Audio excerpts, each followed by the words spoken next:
Hi Mark, I'm Eva and my Chinese name is Huang Yiqing. My school number is 49 and I'm a freshman at NCUE. The speech is what I learned from 100 Days of Rejection. The speaker is Jiang. When I was 6 years old, I received my gifts. My first grade teacher had this brilliant idea. She wanted us to experience receiving gifts, but also learning the virtue of complimenting each other. So she had all of us come to the front of the classroom, and she bought all of us gifts and stacked them in the corner. And she said, "Why don't we just stand here and compliment each other? If you hear your name called, go and pick up your gift and sit down." What a wonderful idea, right? What could go wrong? Laughter. Well, there was 40 of us to start with, and every time I heard someone's name called, I would give out the hardest cheer. And then there was 20 people laughed, and 10 people laughed, and 5 laughed, and 3 laughed. And I was one of them. And the compliment stopped. Well, at that moment, I was crying, and the teacher was freaking out. She was like, "Hey, would anyone say anything nice about these people?" Laughter. No one? Okay, why don't you just go get your gift and sit down? So behave next year. Someone might say something nice about you. Laughter. Well, as I'm describing this to you, you probably know I remember this really well. Laughter. But I don't know who felt worse that day. Was it me or the teacher? She must have realized that she turned a team-building event into a public roast for 3 6-year-olds. And without the humor. You know, when you see people get roasted on TV, it was funny. There was nothing funny about that day. So that was one version of me, and I would die to avoid being in that situation again, to get rejected in public again.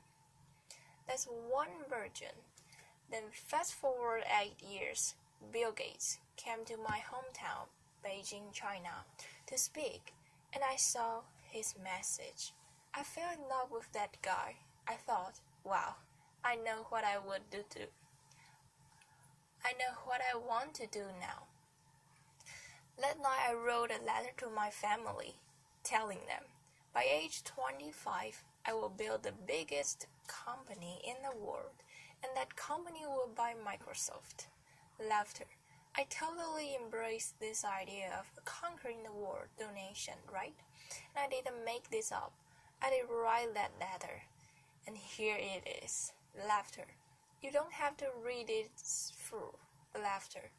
That is also bad handwriting, but I did highlight some keywords. You get the idea. Laughter. So, that was another version of me. One who will conquer the world. Well, then 2 years later, I was presented with the opportunity to come to the United States. I jumped up it, because that was where Bill Gates lived, right? Laughter. I thought that was the start of my entrepreneur journey. Then, fast forward another 14 years. I was 30.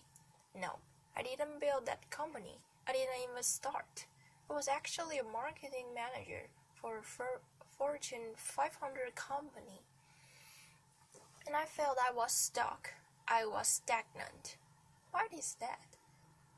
Where is that 14-year-old who wrote that letter? It was not because he didn't try. It's because every time I had a new idea, every time I wanted to try something new, even at work, I wanted to make a proposal. I wanted to speak up in front of people in a group. I felt there was this constant battle between the 14-year-old and the 6-year-old. One wanted to conquer the world, make a difference. Another was afraid of rejection. And every time, that 6-year-old won. And this fear even persists after I started my own company. I started my own company when I was 30. If you wanted to be Bill Gates, you've got to start sooner or later, right? When I was an entrepreneur, I was presented with an investment opportunity, and then I was turned down. And that rejection hurt me. It hurt me so bad that I wanted to be quit right there. But then I thought, hey, would Bill Gates quit after simple investment rejection? Would any successful entrepreneur quit like that? No way. And this is where it clicked for me. Okay, I can build a better company. I can build a better team or better product. But one thing for sure, I've got to be a better leader. I've got to be a better person. I cannot let that 6-year-old keep dictating my life anymore. I have to put him back in his place. So this is where I went online and looked for help. Google was my friend. Laughter. I searched, how do I overcome the fear of rejection? I came up with a bunch of psychology articles about where the fear and pain are coming from. Then I came up with a bunch of rah-rah inspirational articles about don't take it personally, just overcome it. Who doesn't know that? Laughter. But why was I still so scared? Then I found that this website by luck. It's called rejectiontherapy.com. Therapy.com. Laughter. Rejection therapy was this game invented by this Canadian entrepreneur. His name is Jason Comley. And basically the idea is for 30 days you go out and look for rejection, and every day get rejected at something, and then by the end you desensitize yourself from the pain. And I love that idea. Laughter. I said, you know what? I'm going to do this. And I will feel myself getting rejected 100 days. And I came up with my own rejection ideas. And I made a video blog out of it. And so here's what I did. That is what the blog looked like. Day 1. Laughter. Borrowed $100 from a stranger. So this is where I went to where I was working. I came downstairs and I saw this big guy sitting behind a desk. He looked like a security guard. So I just approached him, and I was just working, and that was the longest walk of my life. Hair on the back of my neck standing up. I was sweating and my heart was pounding. And I got there and said, "Hey sir, can I borrow $100 from you?" Laughter. And he looked up. He's like, "No." Why? And I just said, "No, I'm sorry." Then I turned around and I just ran. Laughter. I feel so embarrassed. But because I filmed myself, so that night I was watching myself getting rejected. I just saw how scared I was. I looked like this kid in the sixth sense. Sixth sense. I saw dead people. Laughter. But then I saw this guy. You know, he wasn't that menacing. He was a chubby, lovable guy, and he even asked me why. In fact, he invited me to explain myself. And I could have said many things. I could have explained. I could have negotiated. I didn't do any of that. All I did was wrong. I felt, wow, that is like a microcosm of my life. Every time I felt the slightest rejection, I would just run as fast as I could. And you know what? The next day, no matter what happens, I'm not going to run. I'll stay engaged. Day 2. Request a burger refill. Laughter. It's when I went to a burger joint. I finished lunch and I went to the cashier and said, "Hi, can I get a burger refill?" Laughter. He was all confused, like, "What's a burger refill?" Laughter. I said, "Well, it's just like a drink refill but with a burger."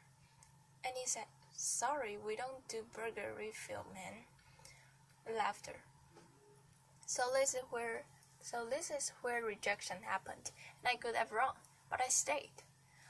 I said, "Well, I love your burgers. I love your joint. And if the guys do a burger refill, I will love you guys more." Laughter. And he said, "Well, okay, I'll let my manager about it. And maybe we'll do it. But sorry, we can do this today." Then I laughed. And by the way, I don't think they've ever done burger refill. Laughter. I think they've still there, but life and death feeling I was feeling the first time was no longer there. Just because I stayed engaged, because I didn't run, I said, "Wow, great, I'm already learning things, great." And then day 3, getting Olympic donuts. This is where my life was turned upside down. I went to Krispy Kreme. It's a donut shop in the southeastern part of the United States. I'm sure they have some here too. And I went in. I said, "Can you make me donuts and that look like Olympic symbols?" Basically, you interlink 5 donuts together. I mean, there's no way they could say yes, right? The donut maker took me so seriously. Laughter. So she put out paper, started jotting down the colors and the rings, and it's like, "How can I make this?" And then 15 minutes later, she came out with a box that looked like Olympic rings, and I was so touched. I just couldn't believe it. And that video got over 5 million views on YouTube. The world couldn't believe that either. Laughter. You know, because of that I was in the newspapers, in talk shows, in many things, and I became famous. A lot of people started writing emails to me and saying, "What you are doing is awesome," but you know, fame and notoriety did not do anything to me. What I really wanted to do was learn and to change myself. So I turned the rest of my 100 days of rejection into this playground, into this research project. I wanted to see what I could learn. And then I learned a lot of things. I discovered so many secrets. For example, I found if I just don't run, if I got rejected, I could actually turn a no into a yes. And the magic word is why. So one day I went to a stranger's house. I had this flower in my hand, knocked on the door and said, "Hey, can I plant this flower in your backyard?" Laughter. And he said, "No." But before he could leave, I said, "Hey, can I know why?" And he said, "Well, I have this dog that would dig up anything I put in the backyard. I don't want to waste your flower. If you want to do this, go across the street and talk to Connie. She loves flowers." So that's what I did. I went across and knocked on Connie's door, and she was so happy to see me. Laughter. And then half an hour later, there was the flower in Connie's backyard. I'm sure it's looked better now. Laughter. But had I left after the initial rejection, I would have thought, well, it's because the guy didn't trust me.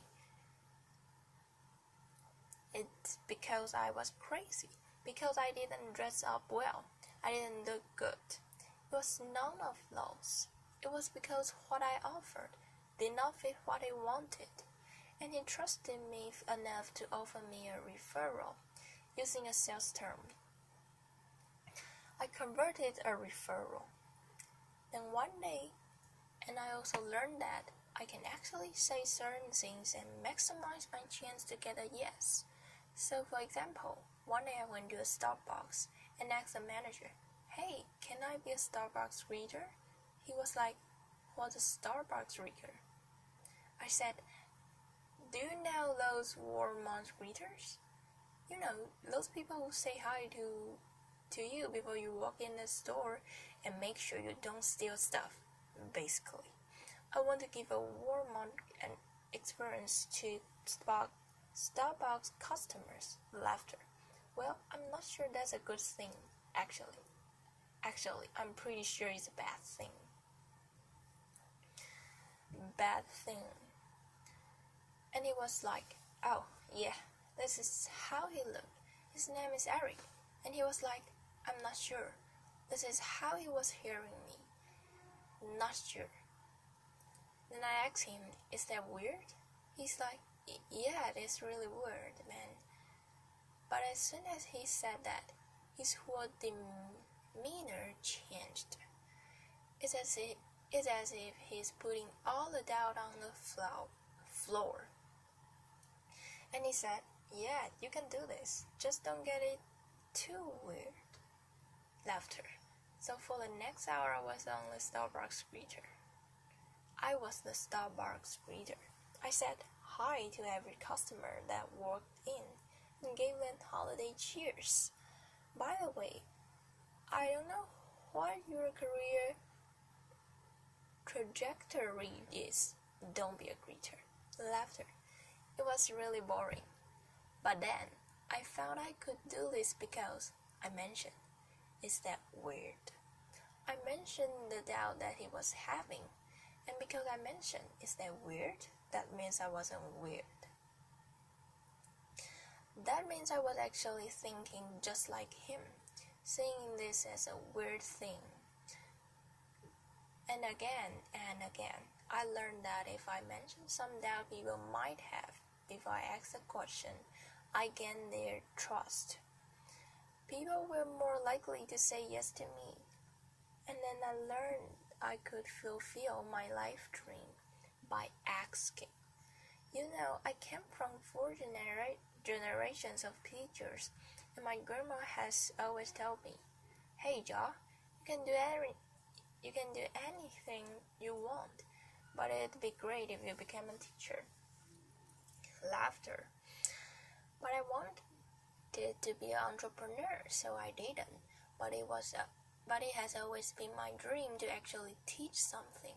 So I said, what if I just ask and teach a college class?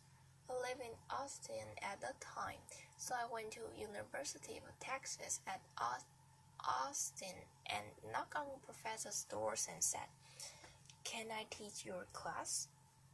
I didn't get anywhere the first couple of times, but because I did it wrong, I kept doing it. And on the third try, the professor was very impressed. He was like, "No one has done this before."